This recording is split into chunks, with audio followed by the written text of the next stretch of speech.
Mis manos temblaban tanto que las cartas casi se me caen al suelo. El papel amarillento crujía entre mis dedos mientras leía esas palabras una y otra vez, como si repetir la lectura pudiera cambiar lo que decían. Mi amor, cada día que pasa sin verte, se siente como una eternidad. La letra era inconfundible. Era la letra de mi hermana Matilde, pero iba dirigida a Rogelio, a mi esposo, a mi Rogelio. El ático de la casa de mi mamá se sentía más pequeño de repente, como si las paredes se estuvieran cerrando sobre mí. El calor de ese mediodía de octubre en Villa de Álvarez se volvió insoportable. Gotas de sudor me corrían por la frente, pero no podía moverme. Estaba clavada en el suelo de madera vieja, rodeada de cajas polvorientas, con esa caja de zapatos abierta frente a mí, revelando un secreto que había permanecido escondido durante 20 años. 20 años. 2 décadas completas. Mientras yo preparaba la comida, mientras cuidaba a nuestros hijos, mientras organizaba las fiestas familiares donde mi hermana siempre estaba presente, con esa sonrisa que yo creía genuina. Todo ese tiempo, ellos dos compartían algo que yo desconocía por completo. La carta siguiente llevaba fecha del 15 de marzo de 1993. Yo la reconocí de inmediato. Ese fue el año en que nació mi hijo menor, Miguel. El año en que estuve 3 semanas en el hospital por complicaciones. El año en que Matilde venía todos los días a ayudar con los niños mayores. El año en que todo comenzó, según parecía revelar esa colección de cartas escondidas en el lugar más inesperado del mundo, entre las pertenencias de mi propia madre.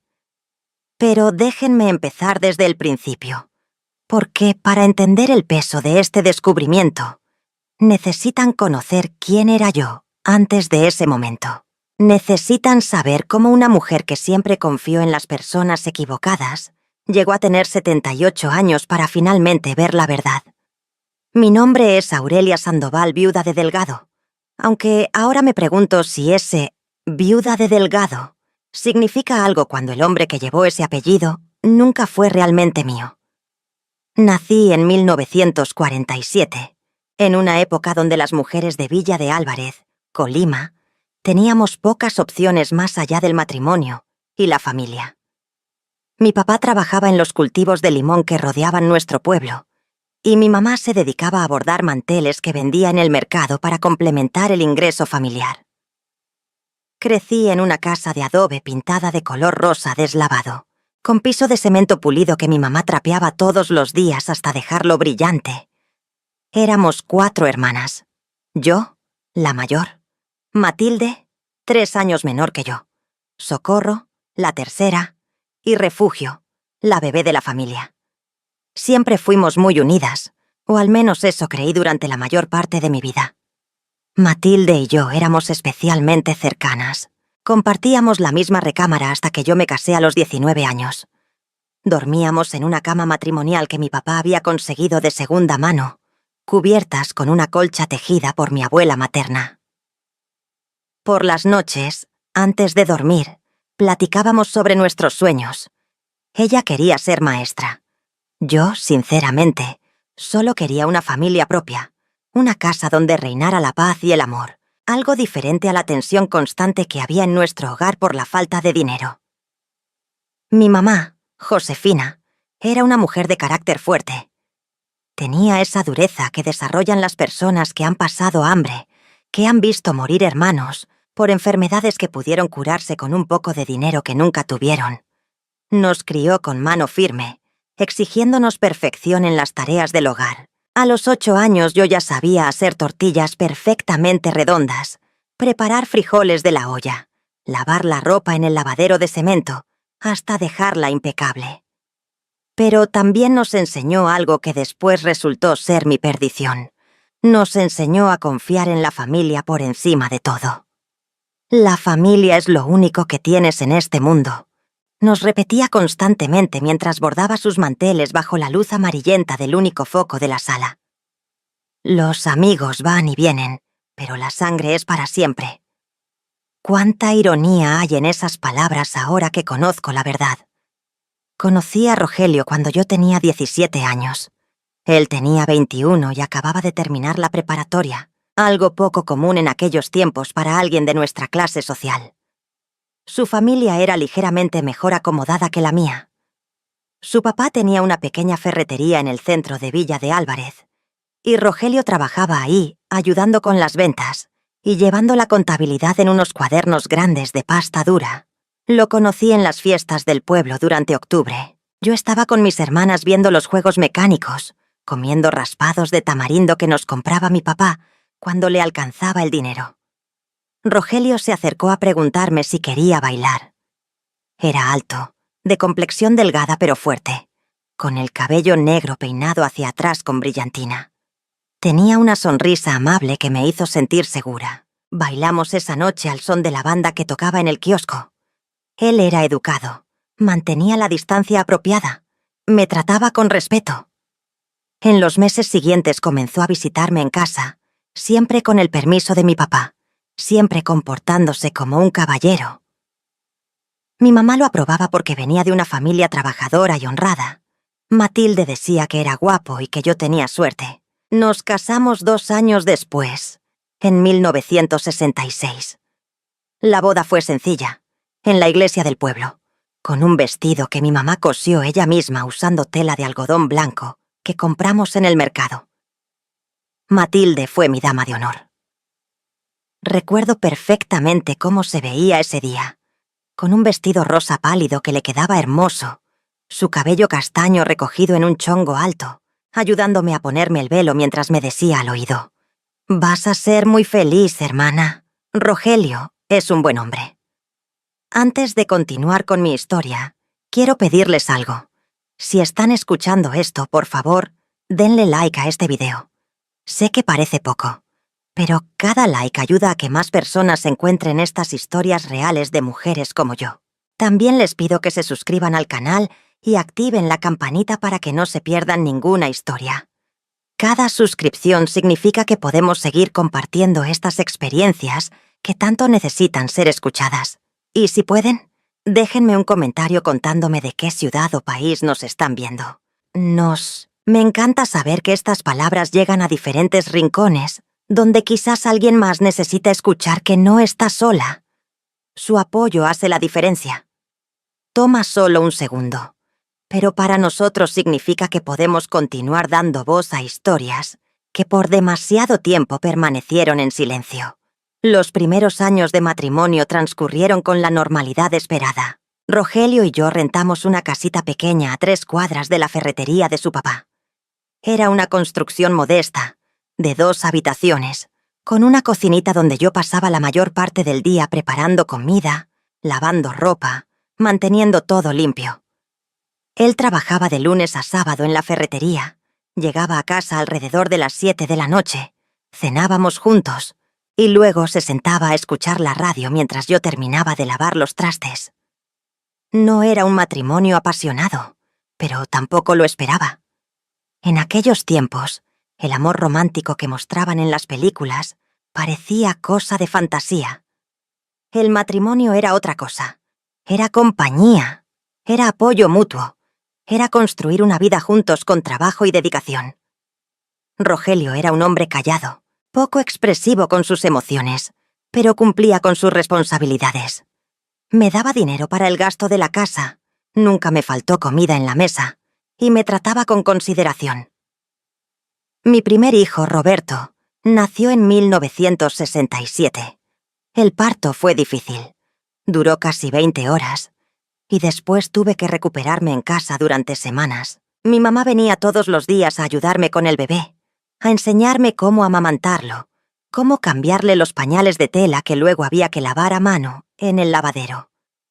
Matilde también venía seguido, cargando a mi hijo mientras yo descansaba, preparándome té de canela que decía que era bueno para la recuperación. 2 años después nació mi hija Sandra, y luego, en 1972, llegó Mariana. Para entonces, Rogelio ya se había hecho cargo completamente de la ferretería porque su papá había enfermado del corazón. El negocio absorbía todo su tiempo. Salía de casa a las 6 de la mañana y regresaba después de las 8 de la noche. Los domingos, su único día libre. Estaba tan cansado que se la pasaba durmiendo o viendo la televisión en silencio. Yo no me quejaba. Así eran las cosas. Las esposas de mi generación no esperábamos atención constante o palabras de amor. Esperábamos estabilidad, y eso era lo que teníamos. O al menos, eso creía yo. Matilde, por su parte, había estudiado para ser maestra como siempre quiso. Daba clases en una primaria a las afueras de Villa de Álvarez. Nunca se casó, algo que mi mamá lamentaba constantemente. «Ya vas a quedar para vestir santos», le decía con preocupación cada vez que se reunía la familia. Matilde solo sonreía y respondía que estaba bien así, que su vocación era enseñar y que no necesitaba un esposo para ser feliz. Yo admiraba su independencia. En secreto, a veces la envidiaba un poco.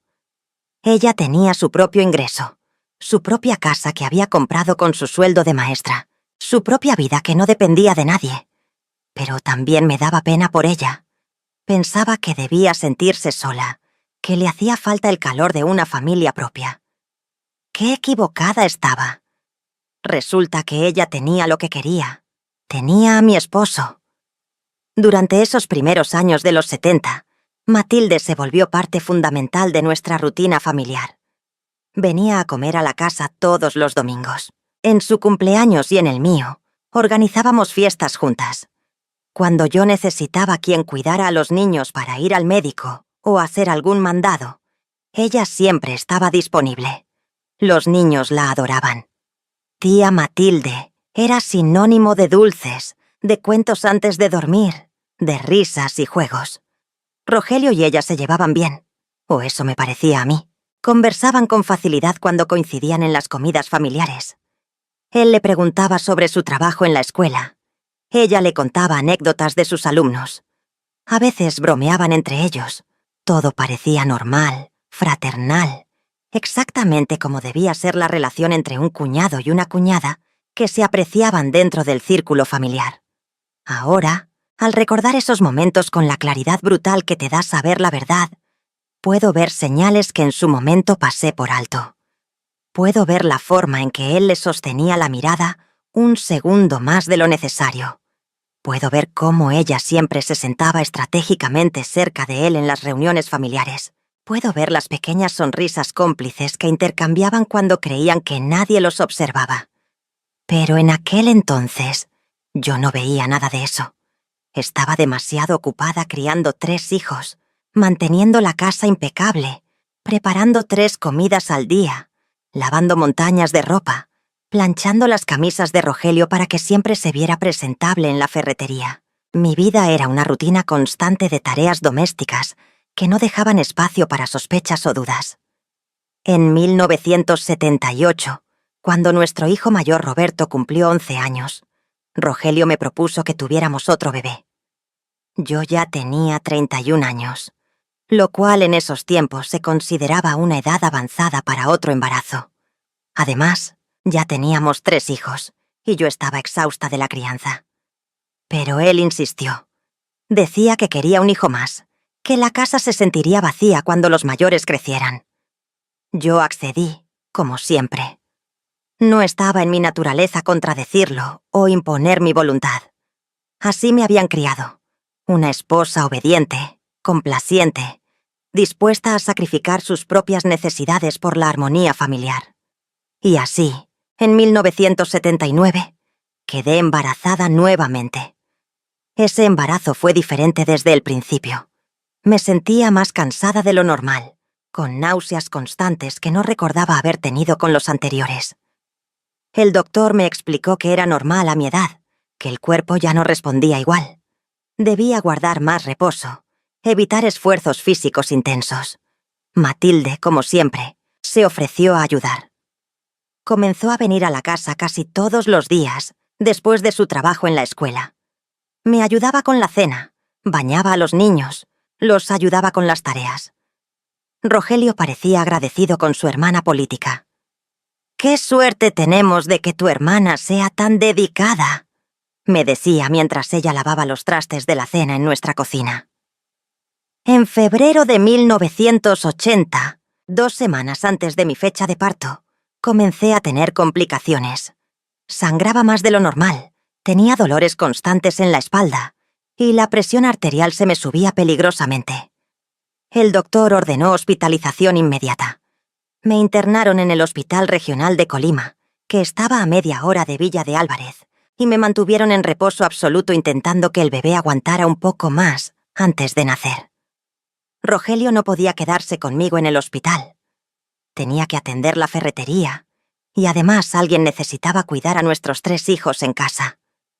Venía a visitarme un rato por las tardes, siempre con prisa, siempre preocupado por regresar rápido. Me traía frutas, revistas para que me entretuviera, palabras de ánimo que sonaban mecánicas pero que yo apreciaba de todas formas. Matilde también venía a visitarme, pero con menos frecuencia. Estaba ocupada ayudando en casa con los niños, me explicaba.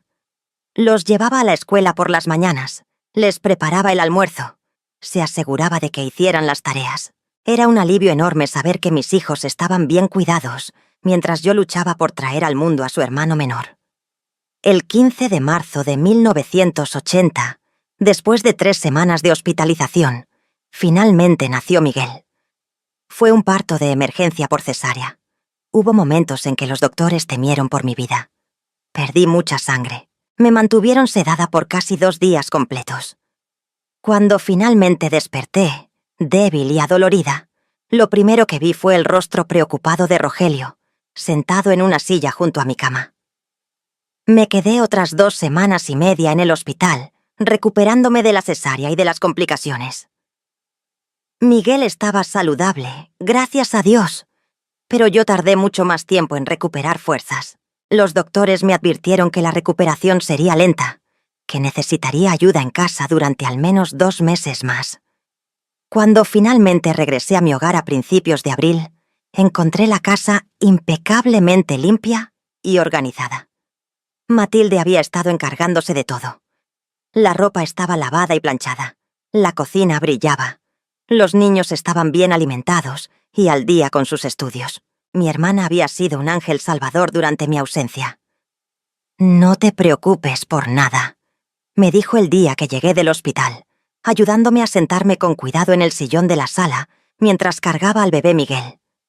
«Seguiré viniendo todos los días hasta que te recuperes completamente. Rogelio y yo nos ponemos de acuerdo para que todo funcione bien. Rogelio y yo nos ponemos de acuerdo».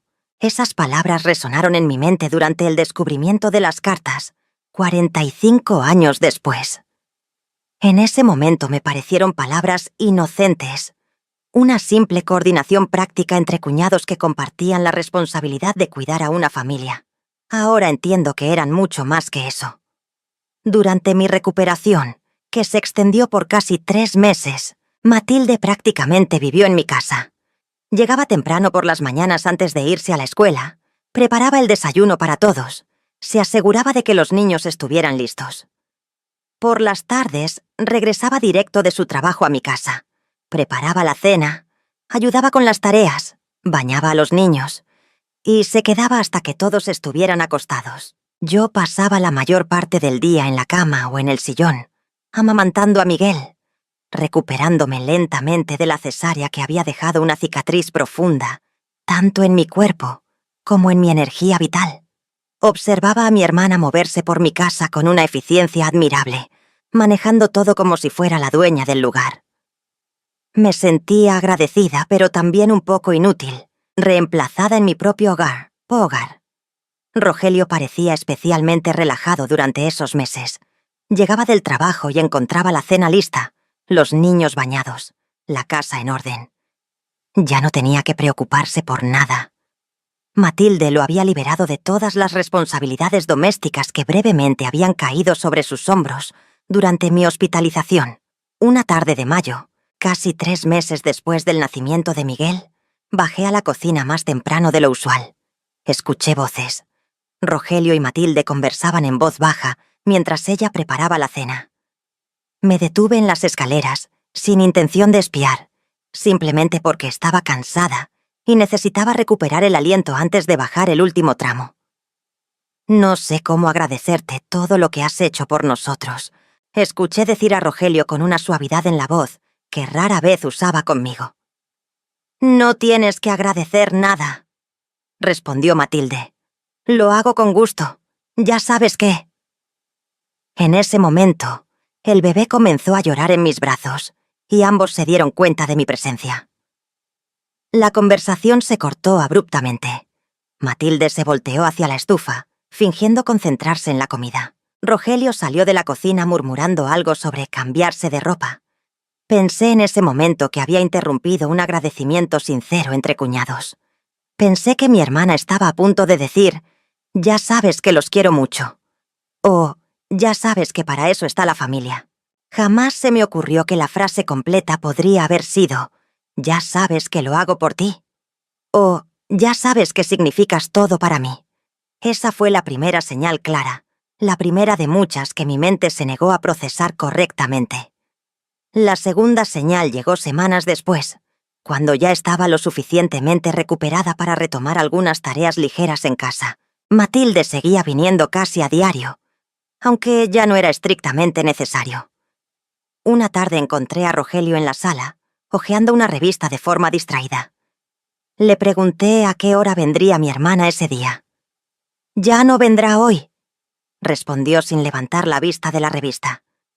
Habló para decir que tenía una reunión en la escuela. Algo en su tono me pareció extraño. Había una tensión en su voz, una especie de decepción contenida que no tenía sentido si solo se trataba de que la cuñada no vendría a ayudar con tareas que yo ya podía hacer por mí misma. «Ah, bueno», dije. «De todas formas ya no necesitamos tanta ayuda. Ya me siento mucho mejor». Rogelio finalmente levantó la vista. Me miró con una expresión que no pude descifrar. «Sí, supongo que tienes razón, aunque Matilde es muy útil en la casa». Era una observación extraña. Útil. Como si mi hermana fuera un electrodoméstico o una herramienta. No le di importancia en ese momento, pero la palabra quedó flotando en mi mente con un sabor incómodo. La tercera señal apareció meses después, durante las fiestas navideñas de 1980. Toda la familia se reunió en casa de mi mamá para la cena de Nochebuena. Éramos más de 20 personas. Mis hermanas con sus esposos e hijos, mi papá, mi mamá, algunos tíos y primos. La casa estaba llena de ruido, risas, el olor del pozole hirviendo en la cocina, villancicos sonando en la radio. Yo estaba en la cocina ayudando a mi mamá a servir el ponche caliente, cuando Socorro, mi hermana tercera, entró cargando platos sucios. Se acercó a mí y me dijo en voz baja: «Oye, Aurelia, no sé si ya te diste cuenta, pero Rogelio y Matilde llevan como media hora platicando solos en el patio». Me asomé por la ventana de la cocina. Efectivamente, ahí estaban los dos, sentados en las sillas de plástico del patio trasero, bajo la luz amarillenta del foco que colgaba junto a la puerta. Conversaban con las cabezas inclinadas una hacia la otra, en una postura de intimidad que me generó una punzada de... ¿Qué era exactamente? ¿Celos? ¿Incomodidad? ¿Sospecha? Seguro están hablando de cosas aburridas, dije a Socorro, forzando una sonrisa. Ya sabes cómo es Rogelio, tan serio. Probablemente le está contando de la ferretería o algo así. Socorro me miró con una expresión que ahora, en retrospectiva, puedo interpretar como lástima. «Sí, probablemente», dijo, pero no sonaba convencida. Cuando regresaron al interior de la casa media hora después, ambos tenían las mejillas enrojecidas. «Está haciendo frío afuera», explicó Matilde frotándose los brazos, pero era diciembre en Colima. No hacía tanto frío como para que las mejillas se pusieran tan rojas. Dejé pasar ese momento también. Mi mente buscaba explicaciones inocentes para todo. Eran cuñados que se llevaban bien. Era natural que conversaran. Yo estaba siendo paranoica sin razón.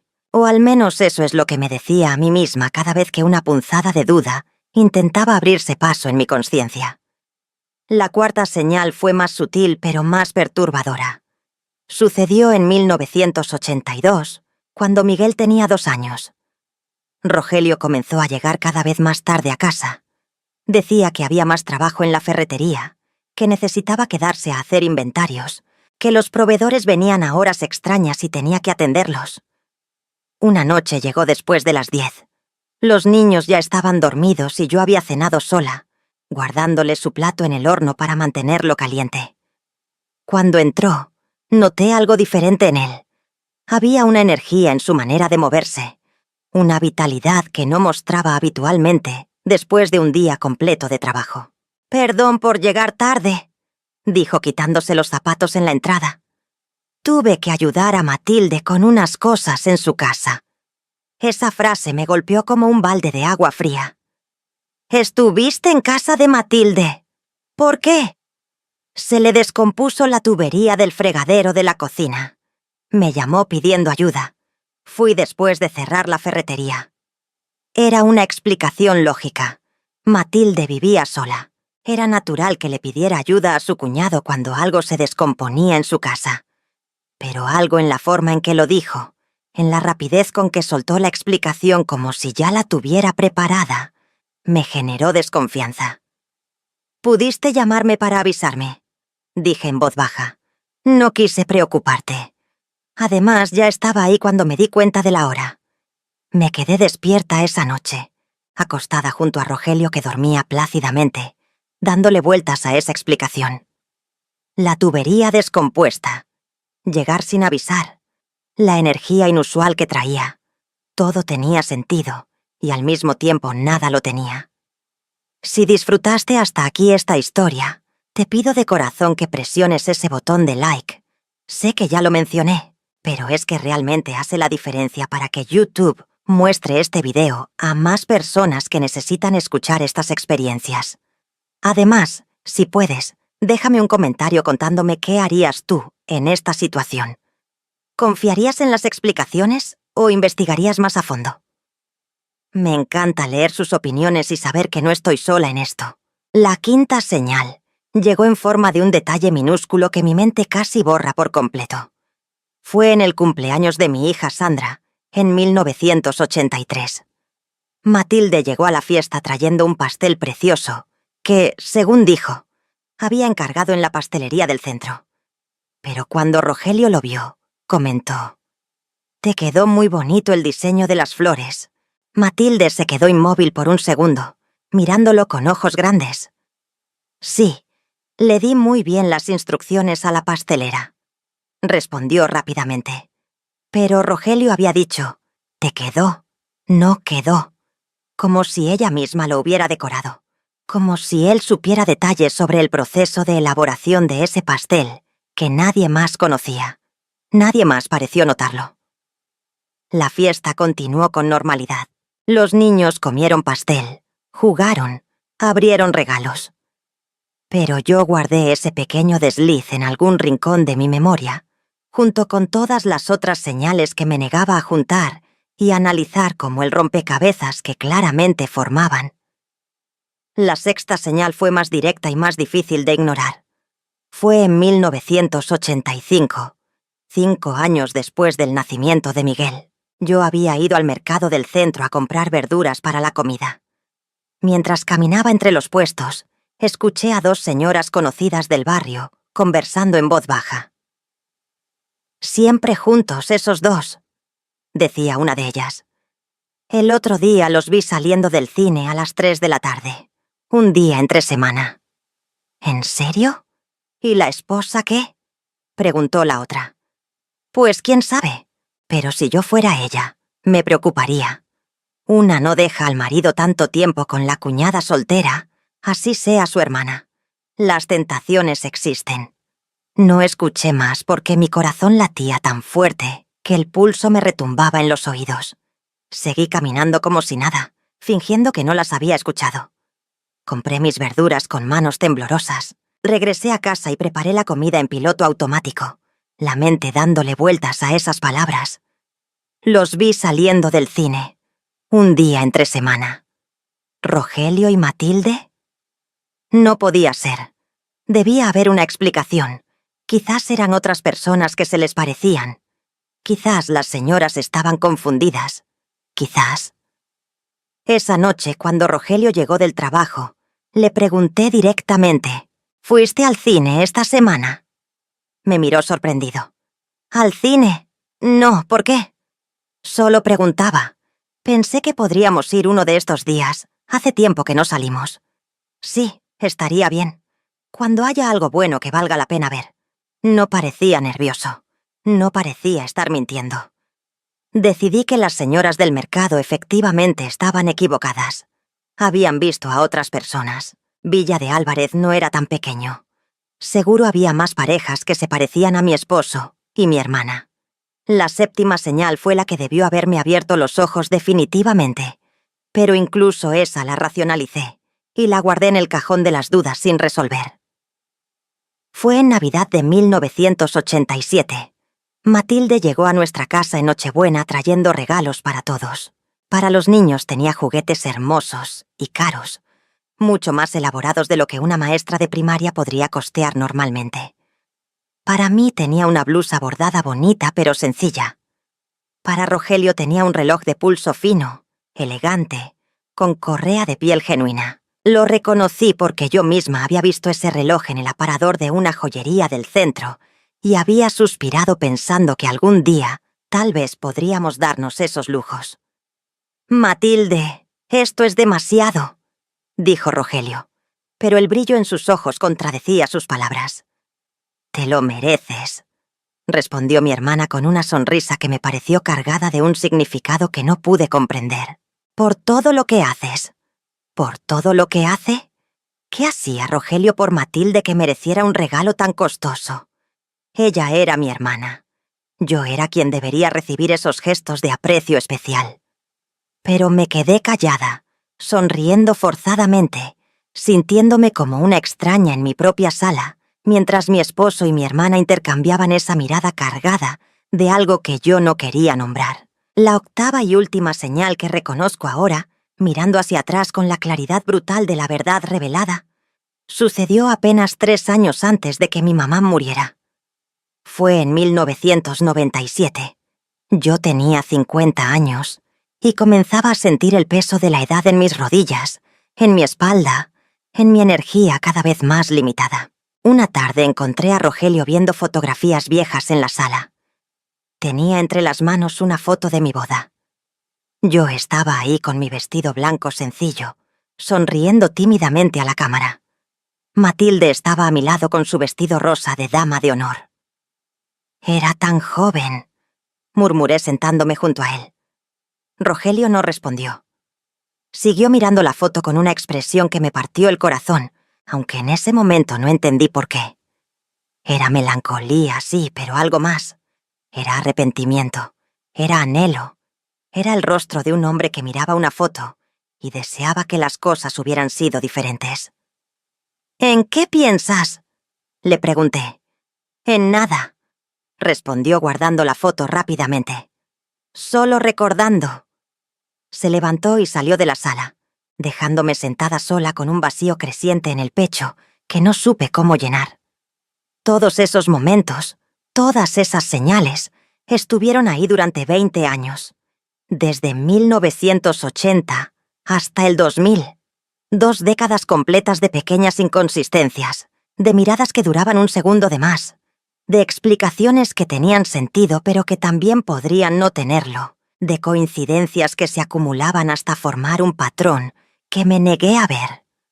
Porque ver significaba enfrentar. Y enfrentar significaba destruir.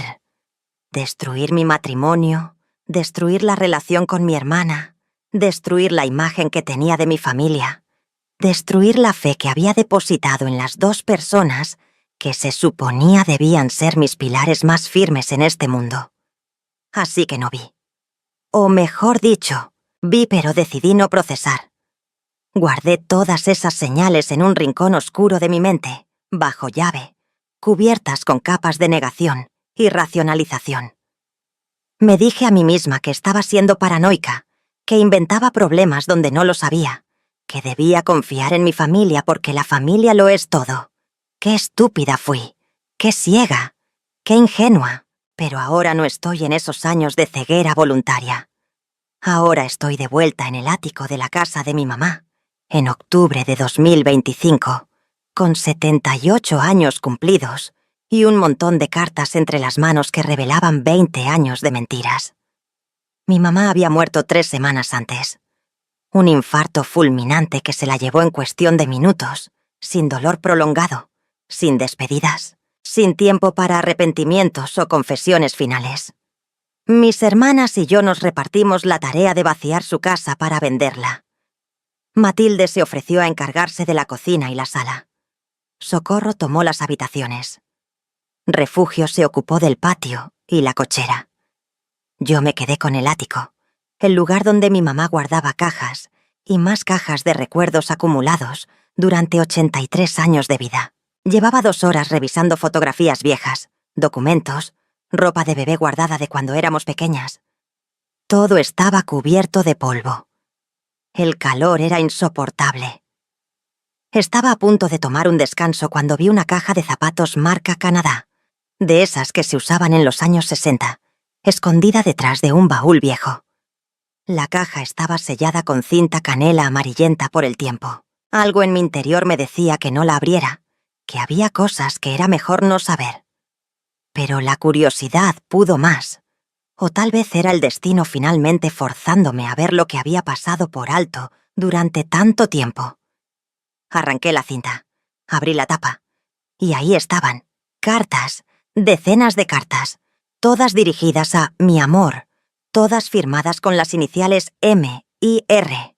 La primera que leí llevaba fecha del 25 de marzo de 1980. 10 días después de que naciera Miguel. 10 días después de que mi vida casi terminara en esa mesa de operaciones. La letra era inconfundible. Era la letra de Matilde, con sus S alargadas y sus R redondeadas que yo conocía también porque había visto esa letra en miles de tarjetas de cumpleaños, listas de compras, recados dejados en mi cocina. Mi amor, comenzaba la carta. Estos días, cuidando tu casa y tus hijos mientras Aurelia se recupera, han sido los más felices de mi vida. Sé que suena terrible, que debería sentirme culpable, pero no puedo. Cada mañana despierto en tu casa, preparando el desayuno en tu cocina, cuidando de tus hijos, y por un momento puedo fingir que esta es mi vida. Que yo soy tu esposa, que tú eres completamente mío. Las lágrimas comenzaron a rodar por mis mejillas mientras seguía leyendo, pero no podía detenerme. Cuando llegas del trabajo y me encuentras esperándote con la cena lista. Cuando los niños corren a abrazarte y yo estoy ahí como parte del cuadro familiar, siento que estoy viviendo el sueño que siempre quise. El sueño que me fue negado por haber nacido 3 años después de mi hermana, por haber sido la segunda opción. Porque tú la viste primero a ella, te enamoraste primero de ella, y cuando me conociste ya era demasiado tarde. Ya eras su prometido. Mi corazón latía tan fuerte que sentía que se me saldría del pecho. Seguí leyendo con manos temblorosas. Pero estos meses me han demostrado lo que siempre supe, que deberías haber sido mío desde el principio. Tú y yo tenemos una conexión que nunca tuviste con Aurelia. Cuando hablamos, realmente me escuchas. Cuando me miras, realmente me ves. No como ella, que te ve solo como el proveedor, como el padre de sus hijos, como el esposo que cumple con su deber, pero nada más. Las palabras me quemaban los ojos. Cada frase era una puñalada directa al corazón. Pero no podía parar. Necesitaba saber. Necesitaba ver toda la verdad, por dolorosa que fuera. Sé que lo que hacemos está mal. Sé que estoy traicionando a mi propia hermana. Pero el corazón no entiende de moral o de lealtad familiar. El corazón solo sabe que te ama, que siempre te ha amado. Desde ese primer día que te conocí, cuando llegaste a mi casa a pedir permiso para cortejar a Aurelia. Me enamoré de ti en ese instante, pero ya era demasiado tarde. Ella te había visto primero. Ella te eligió primero. Y yo, como siempre, tuve que quedarme con las sobras. Dejé caer esa carta y tomé otra. Esta llevaba fecha de diciembre de 1982, 2 años después. Mi amor, cada día que pasa se hace más difícil fingir delante de todos. Hoy en la comida familiar, cuando intercambiamos esas miradas cómplices sobre la mesa, mientras Aurelia servía el pozole sin darse cuenta de nada, sentí que iba a explotar. Quiero gritarle la verdad a todo el mundo. Quiero decirle que tú no la amas, que nunca la has amado realmente, que yo soy quien te conoce de verdad, quien te comprende, quien te hace feliz. Otra carta, esta de 1987. Hoy te regalé ese reloj que tanto querías. Ver tu cara iluminarse fue el mejor regalo de Navidad que pude recibir. Aurelia me miró extraño. Lo sé, pero ella nunca se atreve a cuestionar nada directamente. Es demasiado cobarde para enfrentar la verdad que probablemente intuye en el fondo de su corazón, pero que prefiere ignorar. Mis manos temblaban tanto que apenas podía sostener las cartas. Había docenas más. 20 años de correspondencia guardada meticulosamente en esa caja. 20 años de te amo, te extraño. No puedo esperar a verte. Ella nunca lo sabrá. Pero no todas eran de Matilde. Algunas eran de Rogelio. Su letra era menos elegante, más tosca, pero el contenido era igual de devastador.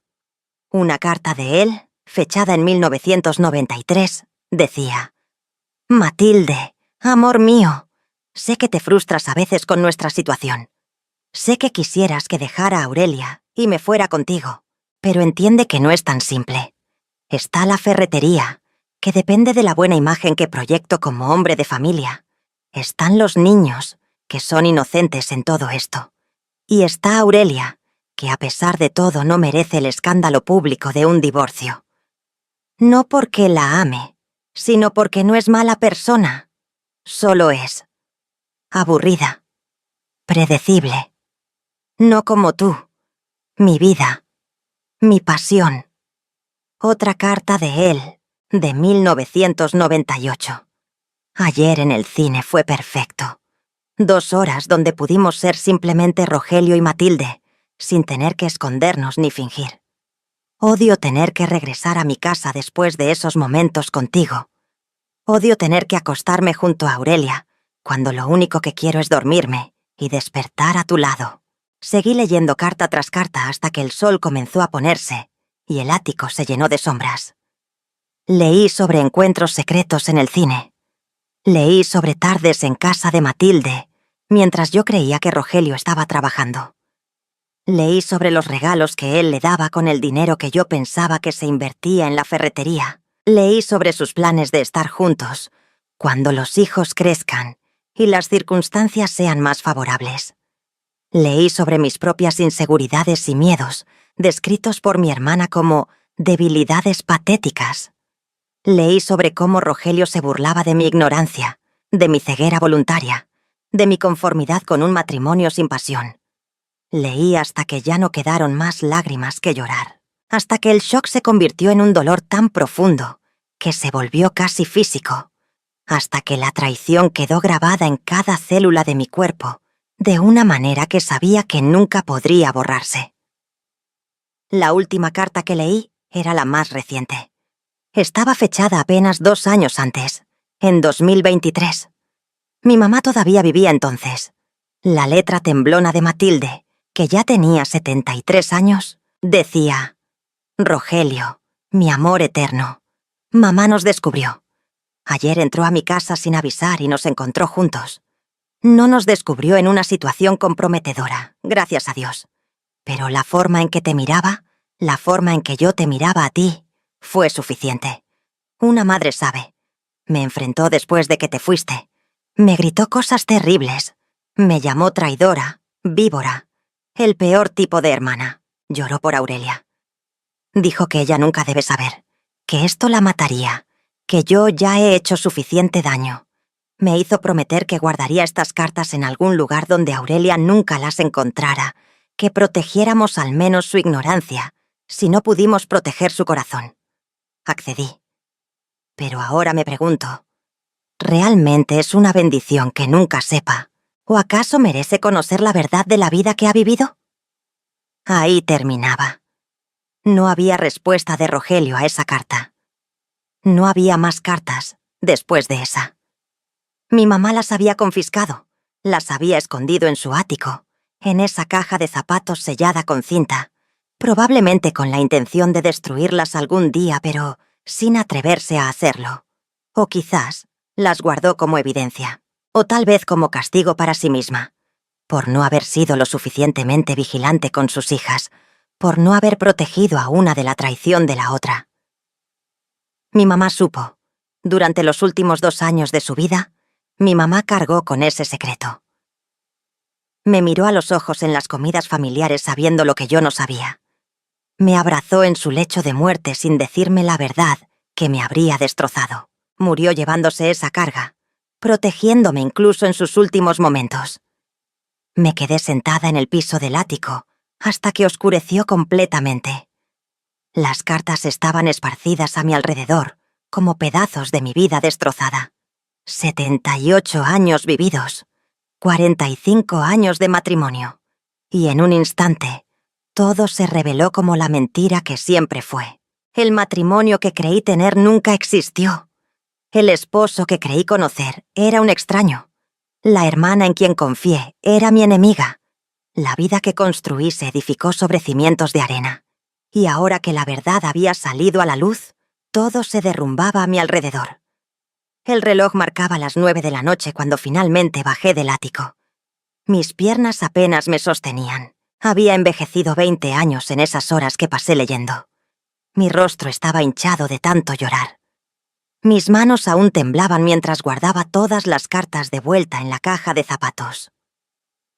Socorro estaba en la sala revisando papeles cuando me vio bajar. «¿Estás bien, Aurelia? Te ves terrible». «Estoy bien», mentí con voz ronca. «Solo cansada. Es mucho trabajo emocional vaciar la casa de mamá». «Lo sé. Vámonos ya. Mañana seguimos». Regresé a mi casa, la casa que había compartido con Rogelio durante 45 años, con la caja de zapatos escondida dentro de una bolsa de supermercado. Él estaba en la sala viendo la televisión, como todas las noches. Tenía 82 años ahora, el cabello completamente blanco, la espalda encorvada, lentes gruesos que le daban aspecto de búho cansado. «¿Cómo te fue?», preguntó sin voltear a verme, con la indiferencia que había caracterizado nuestras interacciones durante las últimas décadas. «Bien», respondí con voz mecánica. «Hay mucho que revisar todavía». Subí a nuestra habitación con la caja bajo el brazo. La escondí en el fondo de mi closet, detrás de cajas de zapatos actuales, bajo un montón de ropa que ya no usaba. Necesitaba tiempo. Necesitaba procesar. Necesitaba decidir qué hacer con esta información que me había caído encima, como un edificio colapsando. Esa noche no dormí. Me quedé acostada mirando el techo, escuchando los ronquidos de Rogelio a mi lado, pensando en cada momento de los últimos 45 años, bajo esta nueva y brutal luz de la verdad. Pensé en las veces que llegaba tarde, diciendo que había trabajo extra en la ferretería. Ahora sabía que estaba con Matilde. Pensé en los fines de semana que salía supuestamente a ver a proveedores. Estaba con Matilde. Pensé en las Navidades, los cumpleaños, las comidas familiares donde los tres compartíamos mesa, conversábamos, reíamos. Todo era una farsa elaborada, donde yo era la única tonta que no conocía su papel. Pensé en la intimidad que nunca tuvimos Rogelio y yo. En las noches donde cumplía con el deber conyugal, pero con una distancia emocional que yo atribuía a su personalidad reservada. Ahora entendía que no era su personalidad, era que su corazón y su pasión los guardaba para mi hermana. Pensé en Matilde diciendo que nunca se había casado, porque estaba dedicada a su profesión de maestra. La solterona respetable que toda la familia compadecía. Cuando en realidad tenía exactamente lo que quería. A mi esposo, sin las responsabilidades del matrimonio, sin tener que lavar su ropa o aguantar sus ronquidos, o criar a sus hijos. Pensé en mi mamá descubriéndolos 2 años antes de morir. El peso que debe haber cargado.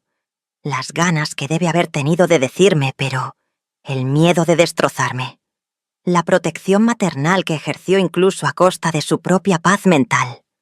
Y pensé en mí, en Aurelia, la esposa tonta, la hermana ingenua, la mujer que vivió 78 años para descubrir que su vida entera había sido una mentira. El dolor de ese descubrimiento no se puede describir con palabras.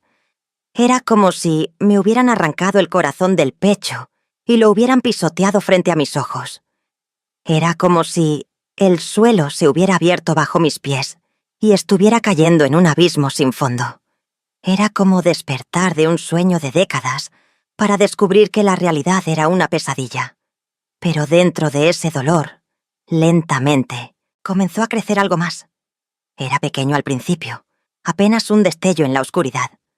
Pero conforme pasaban las horas y el shock inicial comenzaba a transformarse en otra cosa, ese destello se hizo más y más brillante. Era rabia. Una rabia fría, calculadora, justa. Una rabia que venía de lo más profundo de mi ser, de un lugar que no sabía que existía dentro de mí. Durante toda mi vida había sido Aurelia la complaciente, Aurelia la que nunca causa problemas, Aurelia la que acepta lo que la vida le da sin quejarse. Pero esa Aurelia había muerto en el ático de mi mamá. La mujer que yacía despierta esa noche, mirando el techo mientras su esposo infiel roncaba a su lado, sin saber que su secreto había sido descubierto. Era alguien diferente. Era alguien que ya no tenía nada que perder. Era alguien que merecía justicia. Era alguien que, por primera vez en 78 años, iba a tomar control de su propia vida sin importar las consecuencias. Amaneció. La luz gris del alba se filtró por las cortinas de la ventana. Rogelio se levantó a su hora habitual, se duchó, se vistió, bajó a desayunar.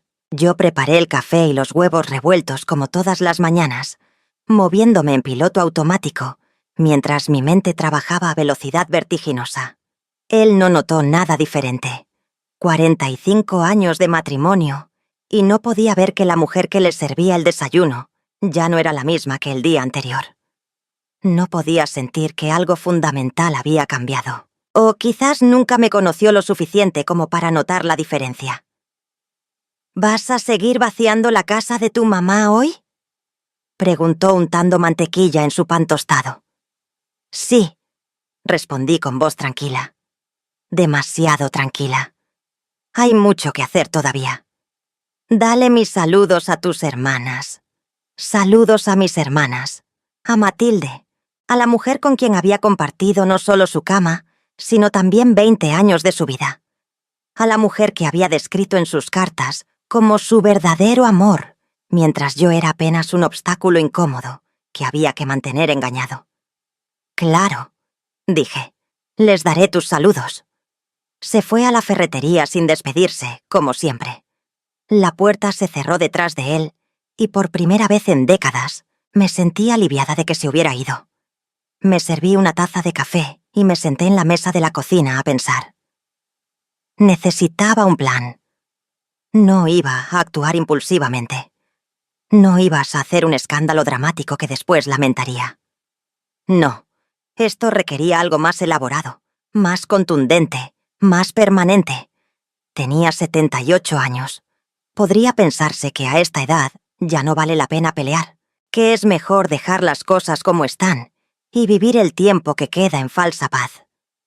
Pero precisamente porque tenía 78 años, porque el tiempo que me quedaba era limitado, no podía permitir que ese tiempo transcurriera en la misma mentira que había definido las últimas 4 décadas y media.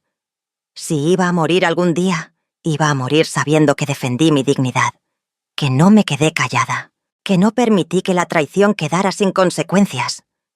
Los días siguientes los pasé actuando con normalidad, mientras mi mente no dejaba de trabajar.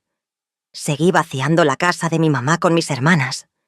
Cada vez que veía a Matilde sentía una furia helada en el pecho, pero mi rostro permanecía sereno. Ella no sospechaba nada. ¿Por qué habría de sospechar? Durante 20 años había logrado engañarme perfectamente. ¿Te sientes bien, Aurelia?, Me preguntó un día mientras empacábamos libros viejos de mi mamá. Te noto callada. Solo triste por mamá. Mentí fácilmente. La extraño mucho. Yo también, dijo con voz suave, poniendo una mano sobre mi hombro en un gesto que se suponía era de consuelo fraternal, pero que me provocó náuseas. Pero al menos ella ya descansa, y nosotras siempre nos tendremos la una a la otra. Tenerse la una a la otra. Qué frase tan irónica viniendo de la mujer que me había traicionado de la peor manera posible durante 2 décadas completas. Sí, respondí con una sonrisa forzada. Siempre nos tendremos. Una semana después del descubrimiento de las cartas, mientras seguía procesando toda la información y desarrollando mi plan, sucedió algo que aceleró mi decisión de actuar. Era domingo. Como cada domingo, Matilde vino a comer a mi casa. Esta tradición había continuado durante todos estos años, incluso después de que los niños crecieran y formaran sus propias familias. Los domingos eran día de familia, y Matilde, como mi hermana soltera sin hijos propios, siempre tenía un lugar en mi mesa. Qué generosa había sido yo, ¿verdad? Abriendo mi casa, compartiendo mi comida, incluyendo a mi hermana en mi familia, sin saber que ella ya era parte de mi familia, de una manera que nunca debió serlo. Ese domingo preparé mole, el favorito de Rogelio. Me esforcé en la cocina durante horas, como siempre. Matilde llegó puntual a la 1 de la tarde, trayendo flan de postre que supuestamente había comprado en la panadería. Durante la comida, mientras los observaba interactuar con el conocimiento que ahora tenía, vi todo con claridad espantosa. La forma en que sus manos casi se tocaban cuando ambos alcanzaban la sal. La forma en que él le servía agua antes de que ella tuviera que pedirla. La forma en que ella reía de sus chistes malos que a mí me parecían aburridos. Pequeños gestos de intimidad que habían estado ahí durante años, décadas, frente a mis ojos, pero que mi cerebro se había negado a procesar como lo que realmente eran. «El mole está delicioso, Aurelia», comentó Matilde. «Siempre te sale perfectamente». «Gracias», respondí con voz neutral. «Me alegra que les guste. Es lo mejor que tiene tu hermana», añadió Rogelio con una sonrisa que pretendía ser cariñosa, pero que sonaba condescendiente. «Siempre has sido excelente cocinera».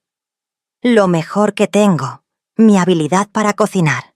Después de 45 años de matrimonio, eso era lo mejor que se le ocurría decir de mí. No mi inteligencia, no mi lealtad, no el hecho de que le había dado 4 hijos y había criado a esos hijos prácticamente sola, mientras él trabajaba, y, ahora lo sabía, se veía con mi hermana. No. Lo mejor que tenía era que sabía preparar mole. «Deberías darme la receta», dijo Matilde con esa sonrisa suya que ahora me parecía ponzoñosa. «Para cuando tenga invitados». ¿Invitados? ¿O para cuando recibiera a mi esposo en su casa para sus encuentros secretos? Me pregunté cuántas veces había comido mi mole antes de irse a la casa de ella. ¿Cuántas veces mi comida había sido el preludio de su traición? Después de la comida, mientras Matilde y Rogelio veían la televisión en la sala con una familiaridad que me revolvía el estómago, subí a mi habitación con la excusa de buscar algo. Abrí mi closet y saqué la caja de zapatos que había escondido ahí. Las cartas seguían dentro, docenas de ellas, evidencia irrefutable de 20 años de engaño. Las toqué con reverencia casi religiosa. Eran mi salvación y mi condena al mismo tiempo. La prueba de mi humillación, pero también las armas de mi venganza. En ese momento tomé mi decisión final. Ya no podía seguir así. Ya no quería seguir así. Era hora de que la verdad saliera a la luz, sin importar cuán doloroso fuera el proceso. Pero no iba a ser un escándalo impulsivo. No iba a gritar ni a hacer drama. Iba a ser algo calculado, definitivo, que dejara claro a todos que Aurelia Sandoval, la esposa tonta y la hermana ingenua, había muerto. Y en su lugar había nacido alguien que ya no tenía miedo de reclamar su dignidad. El plan se formó en mi mente durante las siguientes 2 semanas. Cada detalle fue considerado cuidadosamente. No podía haber improvisación. No podía haber margen para error. Esto tenía que ser perfecto. Lo primero que hice fue documentar todo. Fotocopié cada una de las cartas en la papelería del centro. Gasté casi 500 pesos en copias, pero valía cada centavo. Necesitaba preservar la evidencia de múltiples formas. Las copias las guardé en casa de mi hija Sandra, pidiéndole que las mantuviera seguras, sin decirle exactamente qué contenían. «Son documentos importantes de tu abuela», le dije. «Solo guárdalos por si acaso». Sandra, bendita sea, no hizo preguntas. Tomó el sobre grande y lo guardó en su closet sin abrirlo. Lo segundo fue hacer una cita con un abogado. Busqué en internet hasta encontrar uno especializado en divorcios. Se llamaba licenciado Mendoza y tenía su oficina en Colima capital. Pedí cita usando el celular que mi hijo Roberto me había regalado el año anterior y que apenas sabía usar. La cita fue un martes por la tarde. Le dije a Rogelio que iba al doctor, algo tan común a nuestra edad que no sospechó nada. El licenciado Mendoza era un hombre de unos 50 años, con lentes y una actitud profesional pero amable. Cuando le expliqué mi situación, cuando le mostré las cartas que había traído conmigo, su expresión se volvió seria. «Señora Delgado», dijo después de leer algunas de las cartas, «entiendo perfectamente por qué está aquí. Esto es evidencia clara de infidelidad prolongada. En términos legales, usted tiene bases más que suficientes para un divorcio, con causales que favorecerían ampliamente sus intereses». «No quiero solo divorciarme», le dije con una claridad que me sorprendió a mí misma. «Quiero que esto sea público. Quiero que todo el mundo sepa qué tipo de hombre es mi esposo y qué tipo de hermana tuve. Quiero que enfrenten las consecuencias de lo que hicieron». El licenciado se reclinó en su silla, estudiándome con atención. «Señora, debo advertirle que hacer esto público puede ser un arma de doble filo. La gente puede ser cruel. Algunos la verán como víctima, pero otros la culparán por no haberse dado cuenta antes». «No me importa», respondí con firmeza. «Llevo 45 años viviendo una mentira. Si voy a pasar mis últimos años en la verdad, entonces que sea una verdad completa y pública». Pasamos las siguientes 2 horas revisando opciones legales. El licenciado me explicó el proceso de divorcio, los derechos que tenía sobre la casa y el negocio de la ferretería, las pensiones y todo lo demás. También hablamos sobre la posibilidad de demandar civilmente por daño moral, aunque admitió que a nuestra edad, y después de tanto tiempo, era un proceso complicado. «Lo importante», me dijo al final, «es que usted tome las decisiones correctas para su bienestar. No por venganza, aunque la venganza sea comprensible, sino por su propia paz mental y su futuro económico». Salí de esa oficina con una claridad mental que no había tenido en semanas. Tenía un plan legal, tenía evidencia, tenía derechos. Y lo más importante, tenía la determinación de seguir adelante sin importar qué. El tercer paso de mi plan fue hablar con mis otros hijos. Roberto, Sandra y Mariana merecían saber la verdad antes de que explotara públicamente. Miguel, el menor, el hijo que nació el mismo mes en que comenzó la aventura de mi esposo con mi hermana, también merecía conocer la historia completa. Los cité a todos en casa de Sandra un sábado por la mañana. Les dije que era importante, que necesitaba hablar con ellos de algo serio. Rogelio estaba en la ferretería, como siempre los sábados, así que no había riesgo de que interrumpiera. Cuando llegué a casa de Sandra, los 4 estaban ahí, con expresiones preocupadas. Probablemente pensaban que les iba a dar malas noticias de salud, que tenía cáncer o algo terminal a mi edad. «Mamá, ¿qué pasa?», preguntó Roberto de inmediato. «Nos tienes preocupados». Me senté en el sillón de la sala, rodeada de mis 4 hijos, y comencé a hablar. Les conté sobre encontrar las cartas en el ático de mi mamá. Les conté sobre los 20 años de aventura entre su padre y su tía.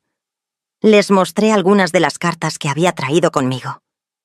El silencio que siguió fue ensordecedor. Vi sus rostros pasar por las mismas etapas que yo había experimentado. Shock, incredulidad, dolor, rabia. Mariana fue la primera en llorar. «Mamá, no puedo creerlo.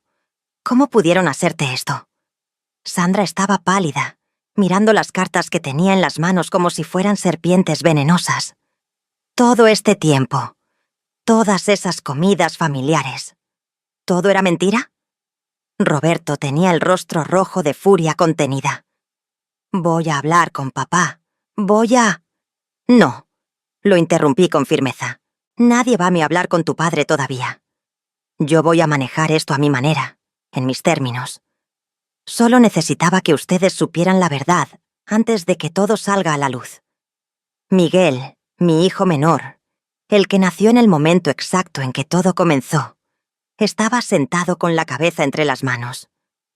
¿Por eso papá siempre fue tan distante con nosotros?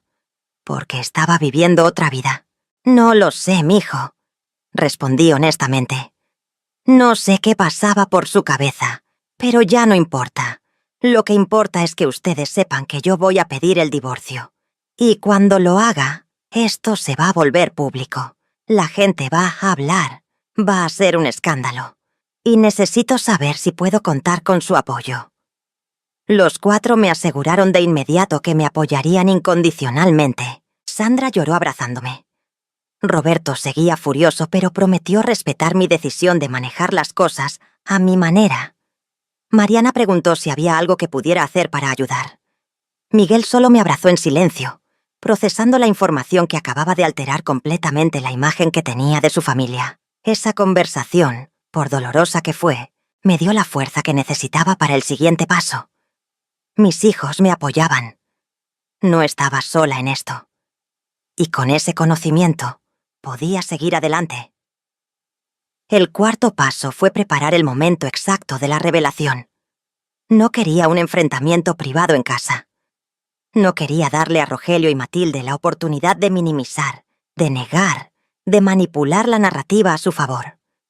Quería algo público, definitivo, imposible de esconder. Y se me ocurrió el momento perfecto. En 2 semanas sería el cumpleaños número 83 de mi hermana Socorro. Ella había organizado una comida grande en un salón de fiestas, invitando a toda la familia extendida. Iban a estar todos: mis hermanas, sus esposos, sus hijos, mis hijos, los nietos, tíos, primos. Más de 50 personas en total. Era el escenario perfecto. Durante esas 2 semanas, mantuve la fachada con una facilidad que me sorprendió. Seguí cocinando para Rogelio. Seguí siendo cordial con Matilde cuando venía de visita. Seguí fingiendo que todo estaba bien, mientras por dentro preparaba meticulosamente cada detalle de lo que estaba por venir. El licenciado Mendoza preparó los papeles de divorcio. Yo los firmé en su oficina, sintiéndome extrañamente liberada con cada firma que ponía. 45 años de matrimonio terminando con tinta negra sobre papel blanco. También preparé copias adicionales de las cartas más reveladoras. Las puse en sobres individuales, cada uno con el nombre de las personas clave que necesitaban ver la evidencia. Socorro, Refugio, algunos tíos mayores que habían conocido a mi mamá y que respetarían su memoria al saber que ella había intentado protegerme. La noche antes del cumpleaños de Socorro, apenas dormí. Pero no era nerviosismo lo que me mantenía despierta. Era anticipación. Después de semanas de planeación, finalmente estaba a horas de que todo culminara, de que la verdad saliera a la luz, de que la justicia, de alguna forma, se cumpliera. Rogelio dormía profundamente a mi lado, roncando como siempre, completamente ajeno al hecho de que mañana su mundo se derrumbaría. Matilde probablemente también dormía plácidamente en su casa, sin imaginar que el secreto que había guardado durante 20 años estaba a punto de ser gritado desde los tejados. Y yo, Aurelia, la tonta, la ingenua, la ciega, estaba a punto de convertirme en algo diferente, en alguien que toma control, en alguien que no acepta la traición en silencio, en alguien que, aunque sea en la última etapa de su vida, decide que su dignidad vale más que la paz falsa. Amaneció. Era sábado, 25 de octubre de 2025. Un día que quedaría marcado en la memoria de mi familia para siempre. Me levanté temprano y me arreglé con más cuidado de lo usual. Me puse un vestido azul marino que me quedaba bien. Me peiné, me maquillé ligeramente. Quería verme bien, digna, fuerte. No quería parecer la víctima destruida, aunque por dentro sintiera que me estaban desgarrando. Rogelio comentó que me veía bonita. Esas palabras, que en otro tiempo me habrían hecho sonreír, ahora me sonaban huecas y falsas. Llegamos al salón de fiestas a las 2 de la tarde. Ya había varias familias ahí. Socorro nos recibió con abrazos y agradecimientos por venir. El salón estaba decorado con globos y un gran letrero que decía «Felices 83, Socorro». Matilde llegó 15 minutos después. Traía un regalo envuelto elegantemente y su sonrisa habitual. Me saludó con un beso en la mejilla que tuve que forzarme a recibir sin estremecerme. La comida transcurrió con normalidad. Había mesas llenas de gente conversando, riendo, disfrutando. Los niños corrían por ahí, jugando. Los adultos tomaban cerveza y refrescos. Todo era alegría y celebración familiar. Yo comí mecánicamente, observando todo como si estuviera en una película. Veía a Rogelio en la mesa conversando con mis cuñados. Veía a Matilde en otra mesa platicando con mis sobrinas. Los dos tan tranquilos, tan seguros de que su secreto seguía a salvo. Después de la comida vino el pastel. Cantamos las mañanitas. Socorro sopló las velitas. Hubo aplausos y más risas. Y entonces, cuando la algarabía disminuyó un poco, me levanté de mi silla. «Familia», dije en voz alta, lo suficientemente fuerte para que todos me escucharan. «¿Puedo pedir su atención por un momento?» Las conversaciones se fueron apagando. Los rostros se volvieron hacia mí con curiosidad. Socorro me miró sorprendida. No estaba en el programa que yo diera un discurso. «Sé que este es el cumpleaños de mi hermana Socorro, y pido perdón por tomar este momento». Continué, sintiendo mi corazón latir con fuerza, pero manteniendo la voz firme. «Pero hay algo que necesito compartir con toda la familia. Algo que he guardado durante unas semanas y que ya no puedo seguir callando». Vi a mis hijos en sus respectivas mesas. Sandra tenía los ojos muy abiertos. Roberto me hacía señas con la cabeza como apoyándome. Mariana y Miguel me miraban con preocupación mezclada con apoyo. Hace 3 semanas, mientras vaciaba el ático de nuestra mamá que en paz descanse, encontré algo. Saqué la caja de zapatos de mi bolsa grande y la puse sobre la mesa principal. Encontré esta caja escondida detrás de un baúl viejo. Estaba sellada, como si mamá no quisiera que nadie la viera. Pero yo la abrí, y lo que encontré dentro cambió mi vida para siempre. El silencio en el salón era absoluto. Podría haberse escuchado caer un alfiler. Vi a Rogelio palidecer. Vi a Matilde quedarse completamente inmóvil en su silla. Dentro de esta caja, continué, sacando las cartas. Hay más de 60 cartas que documentan una aventura amorosa de 20 años entre mi esposo Rogelio y mi hermana Matilde. Los jadeos de shock fueron audibles. Vi rostros de incredulidad, bocas abiertas, ojos que se movían de mí, a Rogelio, a Matilde, como intentando procesar lo que acababan de escuchar. 20 años, repetí con voz más fuerte. Desde 1980 hasta el 2000. 20 años donde ellos se veían a mis espaldas. 20 años donde Matilde venía a mi casa, comía en mi mesa, jugaba con mis hijos, fingiendo ser la hermana dedicada y la tía amorosa. 20 años donde Rogelio me besaba buenas noches y luego soñaba con estar con ella. Matilde se puso de pie. «Aurelia, esto no es». «Siéntate», grité con una fuerza que no sabía que tenía. «Ya tuviste 20 años para hablar. Ahora me toca a mí». Ella se dejó caer en su silla, pálida como un fantasma. Rogelio también se había puesto de pie. «Aurelia, por favor, ¿podemos hablar de esto en privado?» «No», respondí con firmeza absoluta. «Ya no hay más privacidad, ya no hay más secretos. Toda la familia va a saber exactamente qué tipo de personas son ustedes dos». Saqué algunas de las cartas más comprometedoras.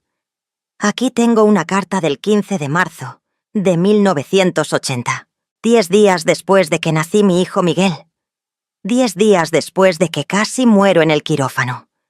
10 días después de que me hicieron cesárea de emergencia. En esta carta, Matilde le escribe a Rogelio: «Estos días cuidando tu casa y tus hijos mientras Aurelia se recupera han sido los más felices de mi vida».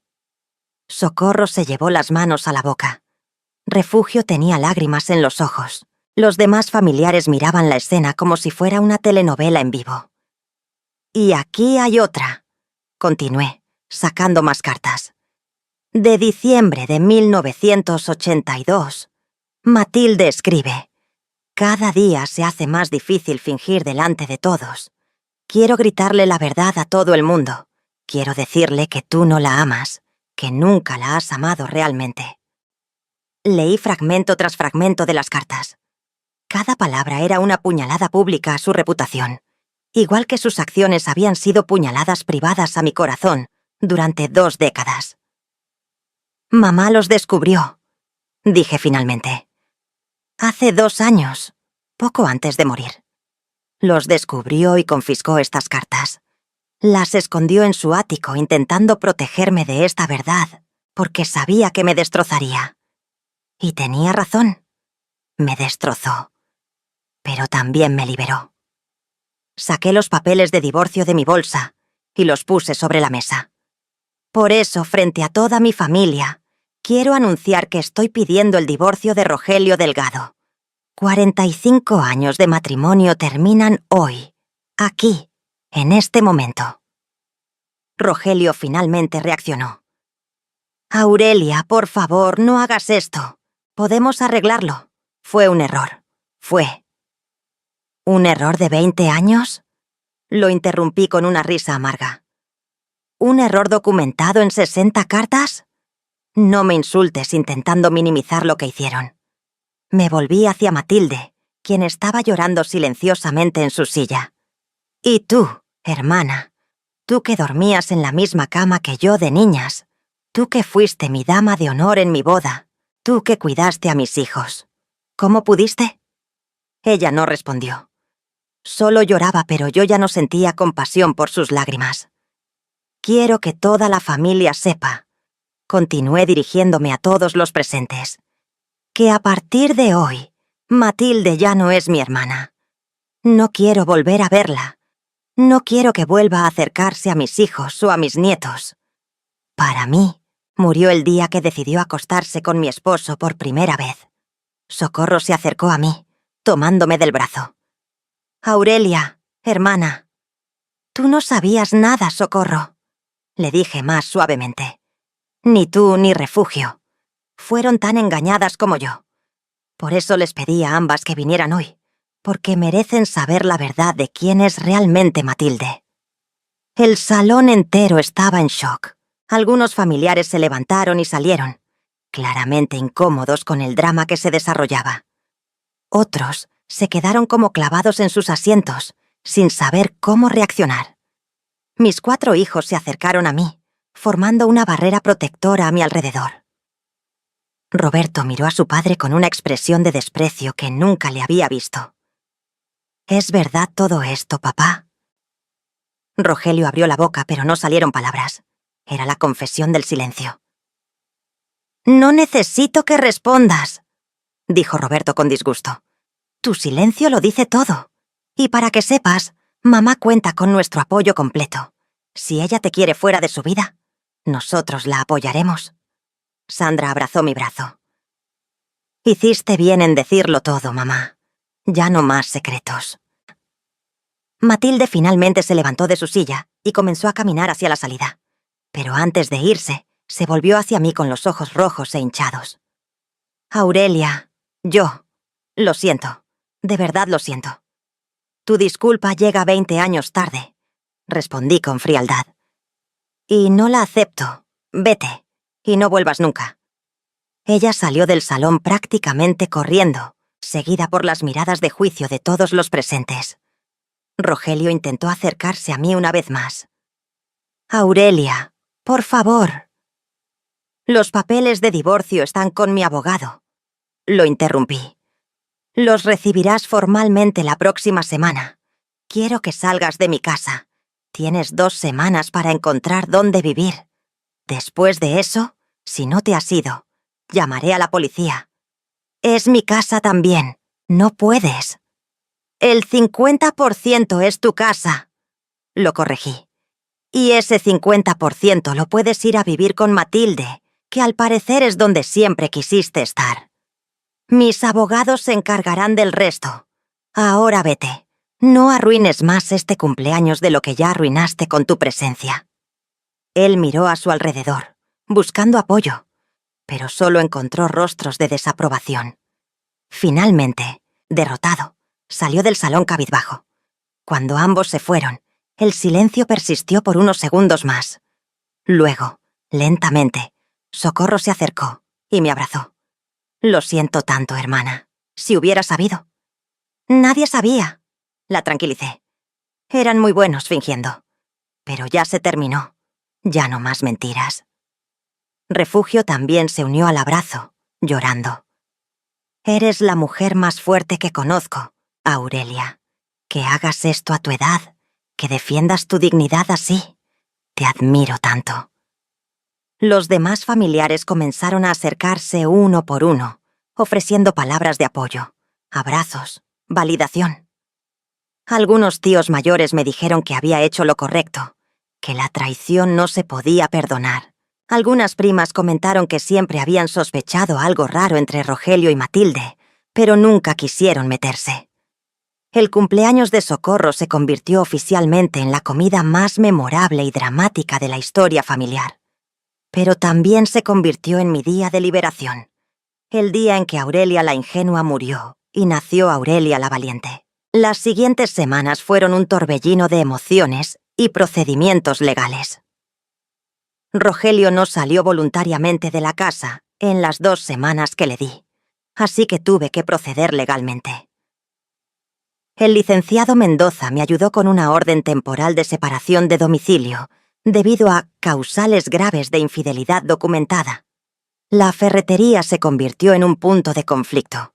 Rogelio argumentaba que era su negocio, que él lo había construido. Pero mi abogado señaló que la construcción del negocio había ocurrido durante nuestro matrimonio, con mis contribuciones indirectas como ama de casa que le permitieron dedicarse completamente al trabajo. Por lo tanto, yo tenía derecho a la mitad del valor. La casa también se dividió legalmente. Como yo no quería venderla porque había vivido ahí 40 años y era donde había criado a mis hijos, llegamos a un acuerdo. Yo me quedaba con la casa completa a cambio de ceder mi parte de la ferretería. Era un arreglo que me convenía. No quería nada que me recordara a él, y la ferretería era su mundo, no el mío. Matilde intentó contactarme múltiples veces, llamadas que yo ignoraba. Mensajes de texto que borraba sin leer. Una vez vino a tocar a mi puerta, y mis hijos la corrieron, diciéndole que no era bienvenida. Escuché después, a través de Socorro, que Matilde había renunciado a su trabajo en la escuela. La presión social después del escándalo había sido demasiado. Villa de Álvarez es un pueblo donde todos se conocen, y el chisme de la maestra que se acostó con el esposo de su hermana durante 20 años se propagó como fuego en pasto seco. Rogelio también enfrentó consecuencias sociales. Clientes dejaron de ir a la ferretería, ofendidos por su falta de moral. Sus amigos de toda la vida le dieron la espalda. Se volvió un paria en la comunidad que había sido su hogar durante más de 8 décadas. Yo no sentía satisfacción en su sufrimiento. No era el tipo de venganza que se disfruta. Era simplemente la justicia, tomando su curso natural. Las acciones tienen consecuencias, y ellos finalmente estaban enfrentando las suyas después de 20 años de escapar de ellas. El proceso de divorcio tomó 6 meses. Fueron 6 meses de ir y venir con abogados, de firmar papeles, de dividir bienes que habíamos acumulado durante 45 años. Cada sesión era emocionalmente agotadora, pero me mantenía firme en mi decisión. Rogelio intentó hablar conmigo varias veces durante ese proceso. Intentó disculparse, explicar, justificar. Pero yo ya no quería escuchar nada de lo que tuviera que decir. 45 años de su compañía eran suficientes. Ya no quería ni un minuto más. Finalmente, en abril de 2026, el divorcio quedó oficializado.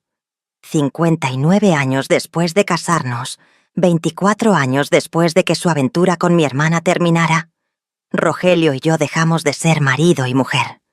El juez firmó los papeles. Salí del juzgado sintiendo una mezcla extraña de alivio y tristeza. Alivio porque, finalmente, era libre. Tristeza porque una etapa enorme de mi vida había terminado de la peor manera posible. Pero también había algo más. Algo que no esperaba sentir. Esperanza.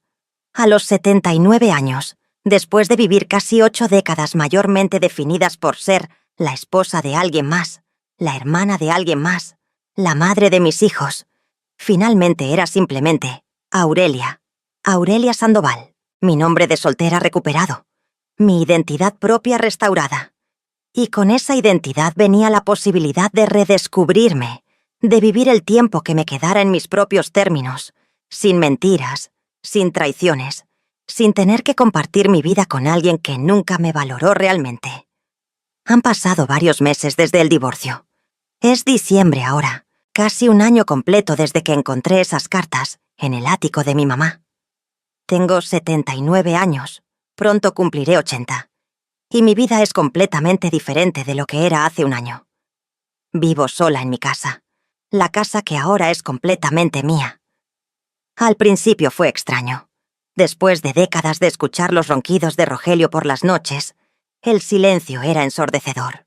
Pero poco a poco fui acostumbrándome. Más que eso, comencé a disfrutarlo. Puedo desayunar a la hora que quiero. Puedo ver la televisión hasta tarde sin que nadie se queje. Puedo decorar la casa a mi gusto. Puedo invitar a mis hijos y nietos cuando quiero, sin tener que coordinar con nadie más. Socorro y Refugio me visitan frecuentemente. Nuestra relación se fortaleció después de todo lo que pasó. Ellas también se sintieron traicionadas por Matilde, aunque no de la misma manera que yo. Se solidarizaron conmigo completamente, cortando contacto con nuestra hermana traidora. Matilde, según sé, se mudó a Guadalajara. No sé exactamente dónde vive ni qué hace, y no me importa. Para mí, ella dejó de existir el día del cumpleaños de Socorro. Es una extraña que por casualidad compartió mi sangre y mi infancia, pero que ya no tiene lugar en mi presente ni en mi futuro. Rogelio intentó contactarme hace un par de meses. Mandó una carta a mi casa, escrita a mano, donde decía que había sido un tonto, que lamentaba todo, que nunca debió hacerme lo que me hizo. Decía que si pudiera regresar el tiempo, haría las cosas diferentes. Leí la carta una vez. Luego la rompí en pedazos pequeños y la tiré a la basura. Demasiado poco, demasiado tarde. Las disculpas no borran 20 años de engaño. El arrepentimiento no restaura la confianza destrozada. Escuché que está viviendo con un primo lejano, ayudándole en su negocio de materiales de construcción. La ferretería la vendió porque sin mí manejando la parte de la casa mientras él trabajaba, sin la estabilidad que nuestra familia le daba, el negocio comenzó a declinar. Terminó vendiéndola por menos de lo que valía, y con la mitad de ese dinero, pagó su parte del acuerdo de divorcio. Sé que algunas personas del pueblo murmuran a mis espaldas. Pobre Aurelia, se divorció a su edad. Debió haber perdonado. A esas alturas, ¿qué sentido tiene? Ahora va a vivir sola sus últimos años. Pero hay más gente que me apoya que gente que me critica. Muchas mujeres, especialmente de mi generación, se acercaron a decirme que había sido valiente, que ellas habían pasado por situaciones similares, pero nunca tuvieron el coraje de dejar a sus esposos, que yo era una inspiración. Yo, Aurelia, La tonta que fue engañada durante 20 años, convertida en inspiración para otras mujeres que también han sido traicionadas.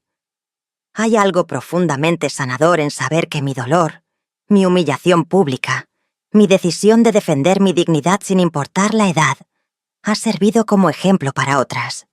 Que quizás, de alguna forma extraña, algo bueno salió de todo este desastre. Mis hijos me visitan constantemente. Roberto trae a sus hijos todos los domingos a comer conmigo.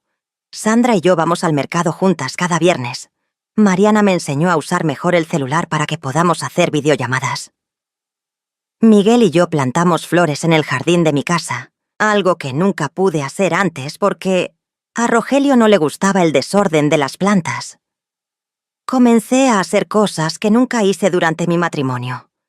Me inscribí en una clase de baile de salón para adultos mayores en el centro comunitario. No porque quiera encontrar otro hombre, Dios me libre, sino porque siempre me gustó bailar y nunca tuve la oportunidad de aprender bien. También me uní a un grupo de lectura en la biblioteca municipal. Leemos un libro al mes y luego nos reunimos a discutirlo. Descubrí que me encanta leer novelas históricas, algo que nunca supe de mí misma porque nunca tuve tiempo cuando estaba ocupada, siendo esposa y madre. Y estoy escribiendo. Sí, a los 79 años, descubrí que me gusta escribir. Empecé escribiendo mi historia, todo lo que pasó, como una forma de terapia. Pero luego continué escribiendo otras cosas, memorias de mi infancia, poemas cortos, reflexiones sobre la vida. No sé si alguien más leerá lo que escribo. Probablemente no. Pero no importa. Lo hago por mí, porque me hace bien, porque me ayuda a procesar todo lo que viví y todo lo que ahora estoy viviendo. ¿Me duele todavía? Sí. Hay días donde la traición me golpea como si acabara de descubrirla. Hay noches donde lloro sola en mi cama, no por Rogelio específicamente, sino por todos los años que perdí viviendo una mentira. Hay momentos donde veo a parejas mayores caminando tomadas de la mano y siento una punzada de envidia por la autenticidad que ellos tienen, y yo nunca tuve. Pero esos momentos son cada vez menos frecuentes, y son reemplazados cada vez más por momentos de paz, de satisfacción, de alegría genuina en las pequeñas cosas de la vida. Aprendí algo importante en este último año.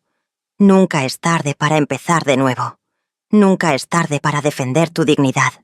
Nunca es tarde para decidir que mereces mejor, que mereces verdad, que mereces ser valorada. Me han preguntado si algún día podría perdonar a Matilde o a Rogelio. Mi respuesta siempre es la misma. El perdón no significa olvidar o permitir que regresen a tu vida. El perdón, si algún día llega, será para mi propia paz mental, no para su beneficio. Porque ellos no merecen mi perdón. No después de 20 años de traición deliberada, calculada, sostenida. No después de destruir la confianza de la forma más profunda posible. Pero yo merezco paz. Merezco soltarme del veneno que el resentimiento puede convertirse. Y estoy trabajando en eso. No para ellos, sino para mí.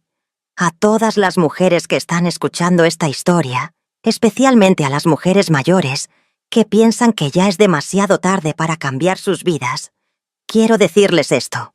Nunca es tarde. Nunca es tarde para dejar una relación que no te sirve.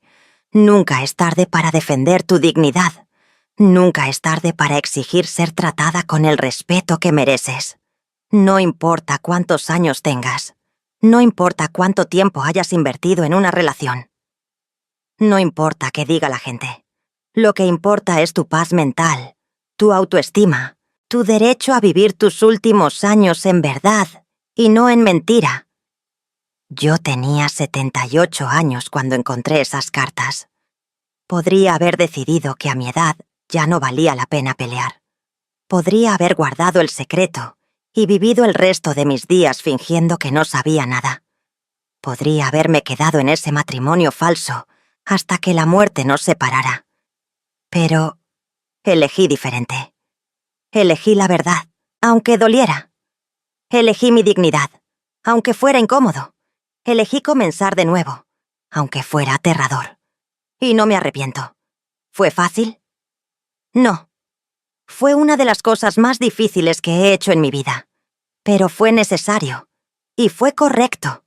Porque al final del día, cuando estoy acostada en mi cama por las noches, puedo dormir tranquila sabiendo que ya no estoy viviendo una mentira, que la persona que soy ahora es auténtica, real, verdadera. Y eso, esas pocas horas de paz genuina cada noche, valen más que 45 años de falsa comodidad. Si estás en una situación similar, si sospechas o sabes que te están traicionando, si llevas años aguantando algo que no deberías aguantar, por favor, considera esto. Tu vida es tuya, no de tu pareja, no de tu familia, no de la sociedad que te juzga. Tuya. Y tienes el derecho absoluto de decidir cómo quieres vivir el tiempo que te queda, en verdad o en mentira, en dignidad o en humillación, en paz o en constante ansiedad. Sé que da miedo, sé que es difícil, sé que a nuestra edad la idea de empezar de nuevo puede parecer imposible, pero no lo es. Yo soy la prueba viviente de que no lo es. A los 79 años estoy viviendo la vida más auténtica que he vivido jamás. Estoy conociendo partes de mí misma que nunca supe que existían. Estoy haciendo cosas que nunca imaginé hacer. Estoy siendo simplemente Aurelia, sin apellido de casada, sin rol definido por otros, solo yo. Y es liberador de una forma que no puedo explicar completamente con palabras. Antes de terminar, quiero pedirles un último favor. Si esta historia les resonó, si les pareció valiosa, si creen que podría ayudar a alguien más, por favor compartan este video. Den like, suscríbanse al canal, dejen un comentario contándome qué les pareció o si han pasado por algo similar. Estas historias necesitan ser contadas, necesitan ser escuchadas, porque hay demasiadas mujeres que sufren en silencio, pensando que están solas, que nadie las entendería, que ya es demasiado tarde para cambiar. Y no es así. Nunca es demasiado tarde. Y nunca están solas. Yo estoy aquí, compartiendo mi historia con la esperanza de que alguien, en algún lugar, encuentre la fuerza para defender su propia dignidad después de escucharla. Porque eso es lo que merecemos todas. Dignidad, respeto, verdad. No importa la edad que tengamos. No importa cuántos años hayamos pasado en situaciones que no nos servían. Siempre hay tiempo para elegir diferente. Siempre hay tiempo para elegir ser valientes. Siempre hay tiempo para elegir ser libres. Me despido con cariño, con gratitud por haberme escuchado, y con la esperanza de que mi historia, por dolorosa que sea, pueda servir de luz para alguien que todavía está en la oscuridad. Recuerden, nunca es tarde para defender lo que mereces. Nunca es tarde para empezar de nuevo. Nunca es tarde para ser auténticamente tú. Cuídense mucho, valórense siempre, y no permitan que nadie, absolutamente nadie, les quite la dignidad que por derecho les pertenece. Con todo mi corazón, gracias por escuchar.